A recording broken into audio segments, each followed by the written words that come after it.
Welcome to Chicago Edition. We're here live. My co-host Jay Rizzo. And we're here to talk about the Chicago Bears. Somehow, by the grace of God, they still made the playoffs. Um, let's go. Go ahead, Rizzo. You can start this one off. Well, I mean, we knew coming into this game if Arizona lost, we would get in no matter what happened. And Kyler Murray went out in that first drive, and the Rams defense just dominated their backup quarterback for the rest of that game. And didn't really matter that much what the Bears were doing, even though they had so many chances to actually just win this game outright. You know, they had so many chances to beat the Packers in this game. And just missed opportunities here. I thought a little bit too many fourth down calls. I get it. Packers can score. You need to score touchdowns, but especially that last one, you'd have field goal, would have made it 19-21 with about 11 minutes and 20 seconds left in the second half. That whole third quarter, your defense looked really good against Aaron Rodgers. So I don't know about that call, and then I mean, I'll say red zone offense was bad. Um, Thought Mitch, for the most part, he looked good, but this was the first time in about a month that he also didn't look like he trusted himself enough to make any plays. He just kind of was taking what the Packers gave him, didn't try to push anything.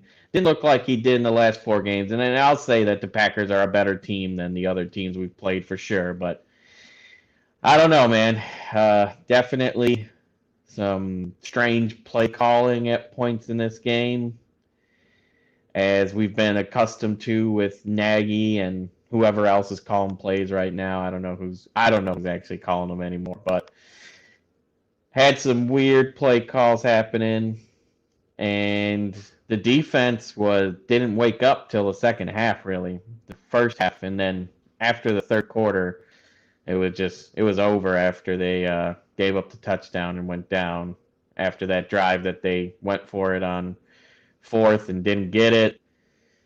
And you were banking on Jimmy Graham blocking some of these, and I don't understand that. And one of the touchdowns, what are you doing? Putting a linebacker on a wide receiver? Yes, it's a blitz. Well, then your blitz better get in there, because if they don't, Aaron Rodgers isn't the type of quarterback that's going to miss out on a linebacker on a wideout.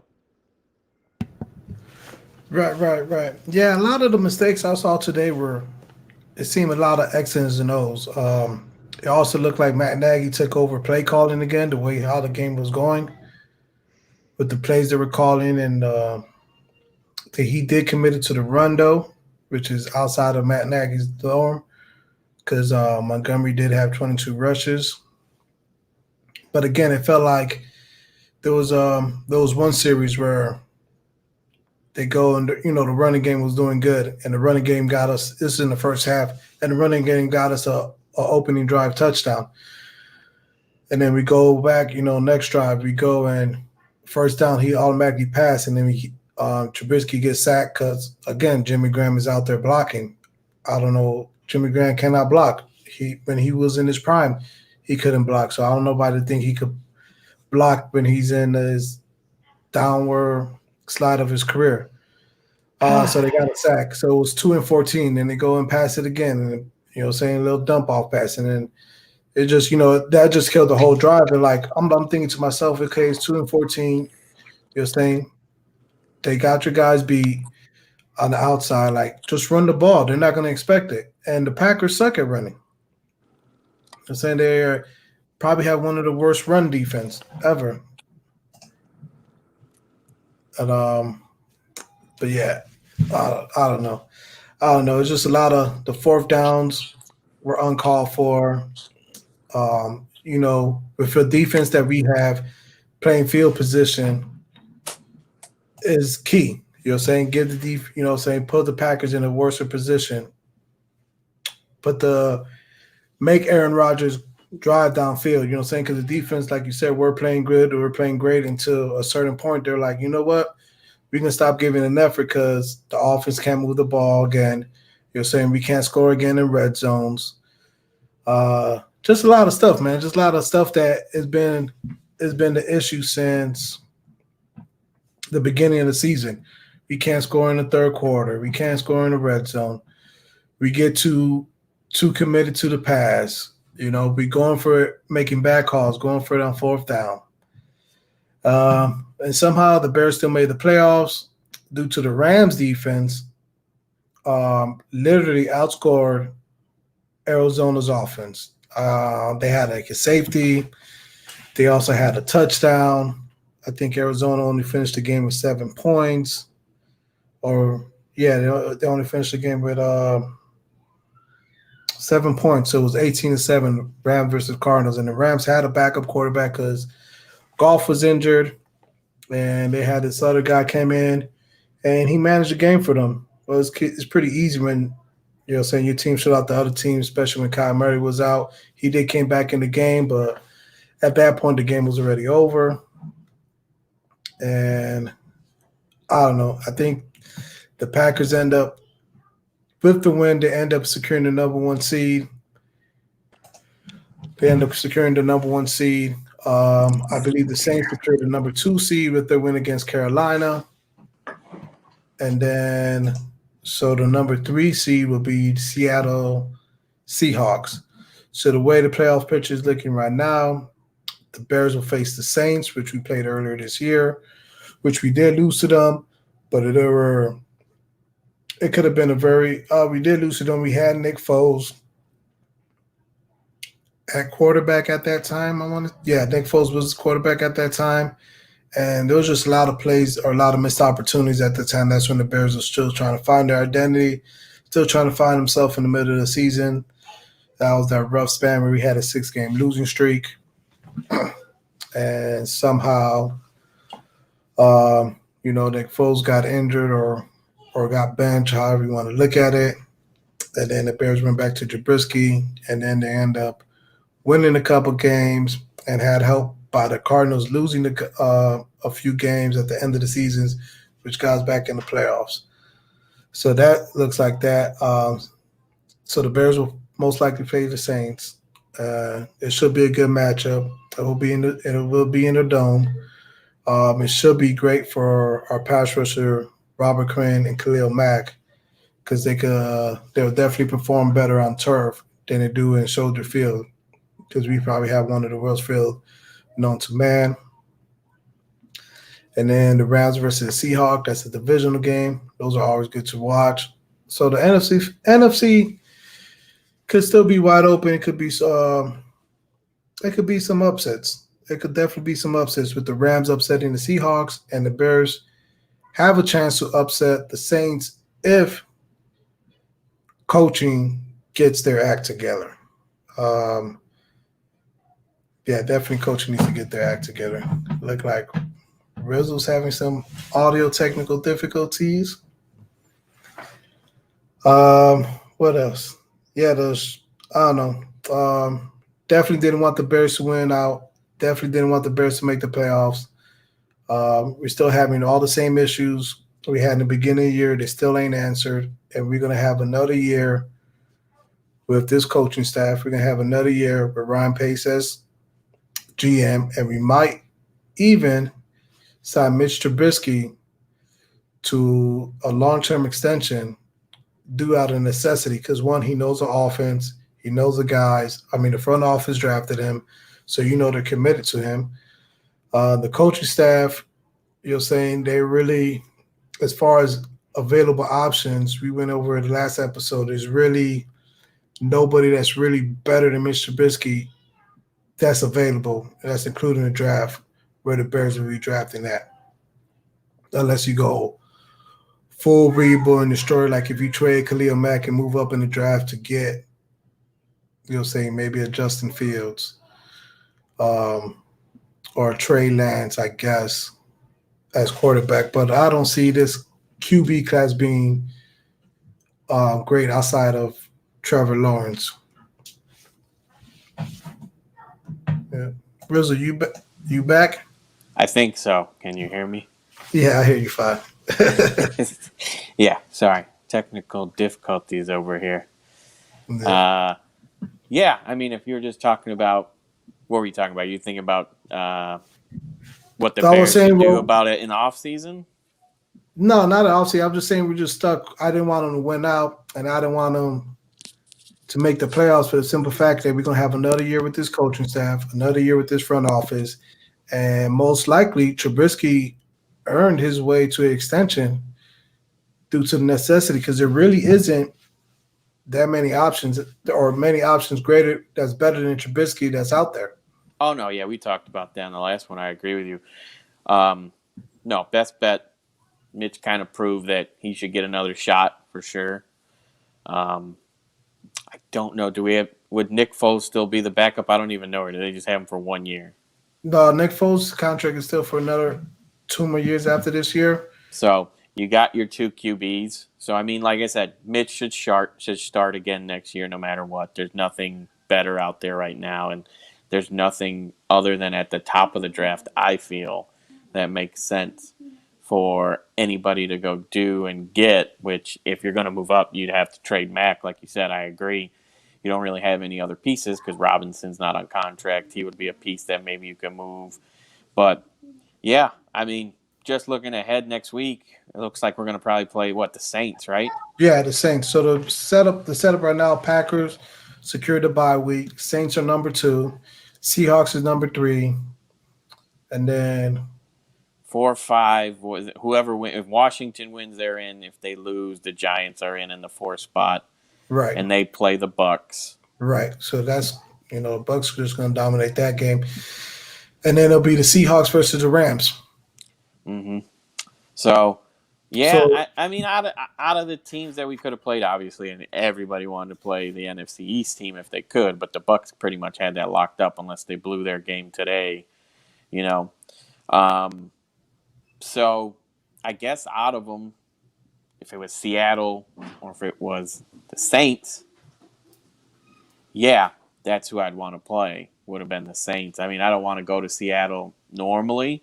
I know there's no fans or anything, but you get to go on a turf, and I agree with you that some of our players will look better on turf.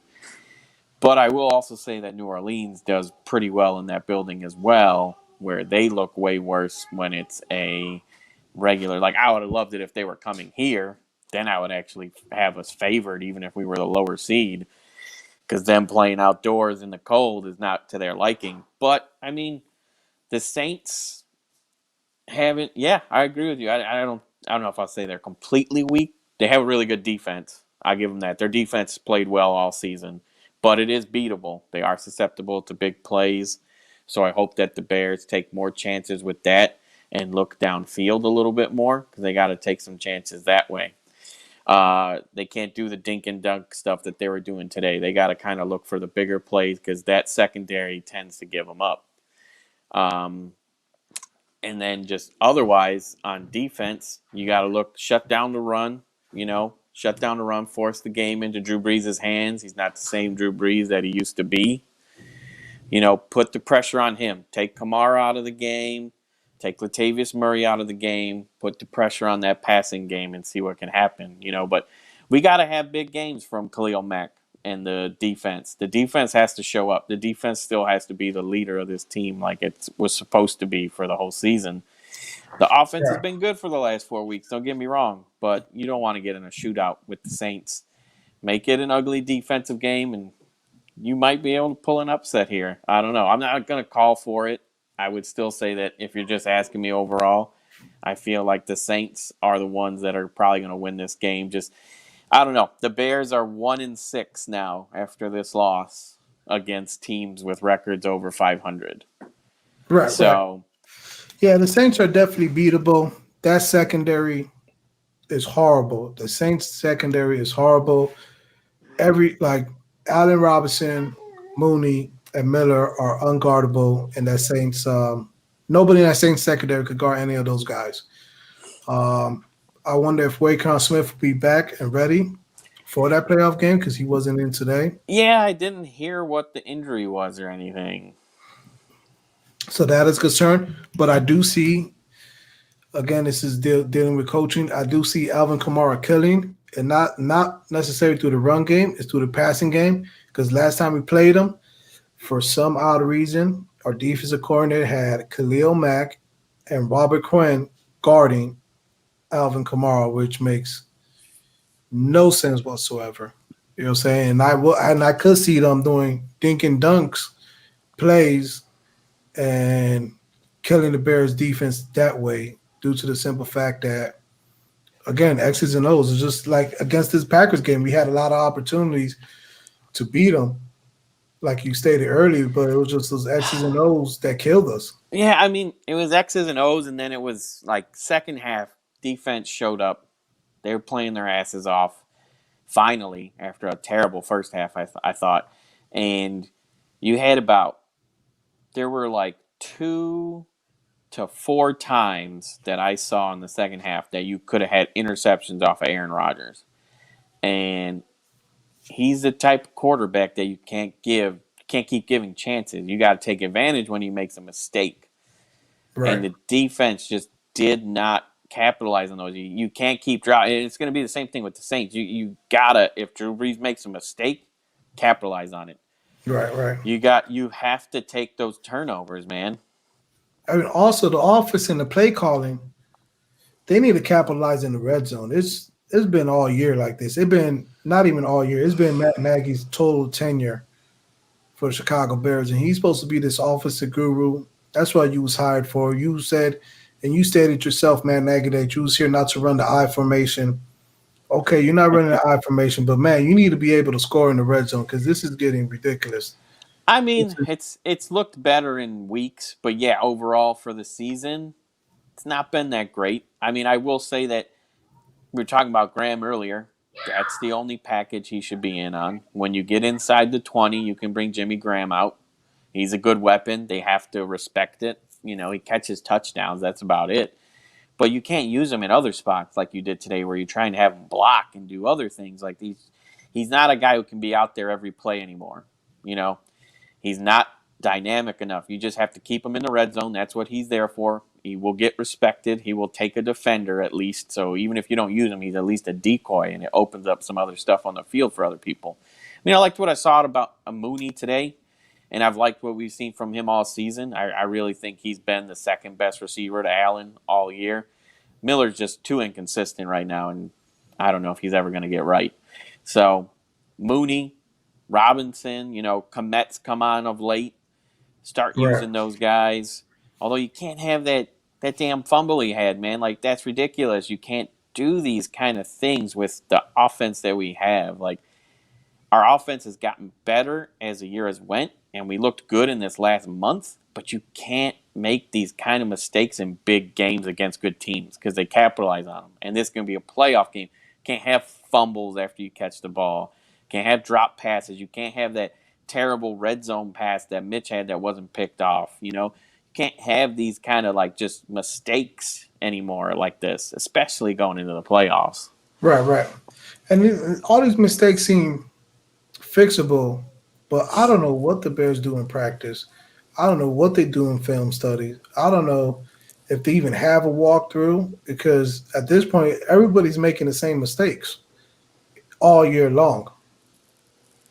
Yeah, I don't know. And it is third quarter, man. Third quarter is what kills me in a lot of these games. Like after you see what goes on in the first half, like that's when you should be making your adjustments. And it just always seems to be the Bears come out and just look so bad in the third quarter. If it's the offense that's not doing it, or then the defense is bad. This third quarter, the offense only I think they got 3 points, which is more than we usually get, which is nothing in the third. But the defense was playing so good, man. That was like your chance to capitalize, really gain on this team, really, really come back, make this a game. But I don't know. I don't know what goes on at halftime, but the Bears just always seem to come out flat. And Right. that makes it even tougher if you're down in the fourth, if you do nothing in the third. So yeah, I don't know what's going on with Nagy and this coaching staff. It's been a decline, like we've talked about from that first season, which really pisses me off because if you look at like Green Bay, that 2 years ago when they signed LaFleur, you had all this back and forth where it looked like it was just going to be a tumultuous relationship and it was going to be a terrible season, Right. And they got to start off with the Bears. Now the offense didn't do a whole lot. The Bears defense did great that first game, but they won. That was like a big setup for what was going on with Nagy because this was like supposed to be we were the opening game of that season. The Bears were the talk of everybody. Everybody thought they hopped on the Bears bandwagon after that 12-4 start. Great defense. Oh, the kicker missed a kick. That's why you lost. And come into that year, high expectations, and we face planted, And then this year, we get into the playoffs, but we backed in. We got in after we lost. We had a 6-game losing streak at one point. On and off offense. The defense wasn't as good as it's been in the past 2 seasons for sure. So you're just seeing all things declining. And then with the Packers, with LaFleur, that first season they were good. They won the division, but they got even better this year. Like that's what you want to see with a coach once they come in. Like when Nagy came in, he went 12-4. I had high hopes. Like okay, cool, this is what we were expecting. And then just decline the next season and then decline this year. And it's just like, man, like from coach of the year to division winning guy to now, like we missed the playoffs last year. We finished 8-8 this year, but we make it in. Like it's frustrating. Right. It definitely is frustrating. Um, it's, yeah, it's definitely frustrating. Also, Jalen Johnson is injured. I don't know when he's scheduled to come back, but he was having a good rookie year. He was definitely missed in the secondary with that. And yeah, we just keep saying the same thing. Coaching staff, we're wasting talent. Saying it looks like Oakland won the trade. I say it was a fair trade on both sides. Just that the Bears are just ruining Max Prime years. You have any closing remarks or anything you want to tell the fan, or any bold prediction about the Saints versus Bears game?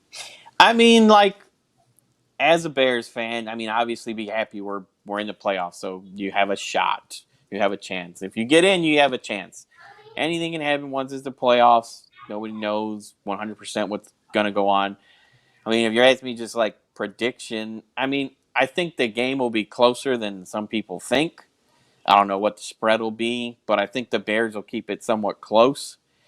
But it also will come down to what adjustments is Matt Nagy and the coaching staff going to make from the. You got to make big adjustments in game when stuff's happening in the playoffs, even more than in the regular season. Because like there's some games, I agree. Stopping Kamara is big. That's number one. You can shut if we can shut that run game down, that's huge. But overall, like you gotta make adjustments, and that's been a big problem with Nagy. He's like to stick with his game plan, or some of the adjustments he makes just makes no sense sometimes. And same thing with Pagano on the defensive side. This is everybody, special teams. You all got to make adjustments to what's going on when this game is happening. Like you got to do stuff more on the fly. You got to kind of be ready for anything, and just go out there and play maximum effort. That's all I want to see more than anything. Because, like I said, when they lost 6 in a row, I wanted them to keep losing. So I'm not super ecstatic that they made the playoffs because I kind of wanted to see this coaching staff get fired. But now that you're in, yeah, go for it. Right. You got your spot set in your draft. So now just go for it. Play balls to the wall. Don't leave anything out there and see what happens. Right. Yep. Well, my bold prediction is Mitch Trubisky is going to play himself into a big contract from somebody. He's going to have he's going to do something great. Like he's going to extend a play and find a Mooney or Allen Robinson downfield. Saying that he's going to have like 2 or 3 big plays, but he's also going to have like an interception or a fumble that, that's costly at the wrong time. And I also predict that we'll be able to stop the run game, but Kamara in the passing game is going to kill us. That's mostly due to the coaching staff that, man, I don't know. They don't know how to coach if you ask me. But with all that, we're out.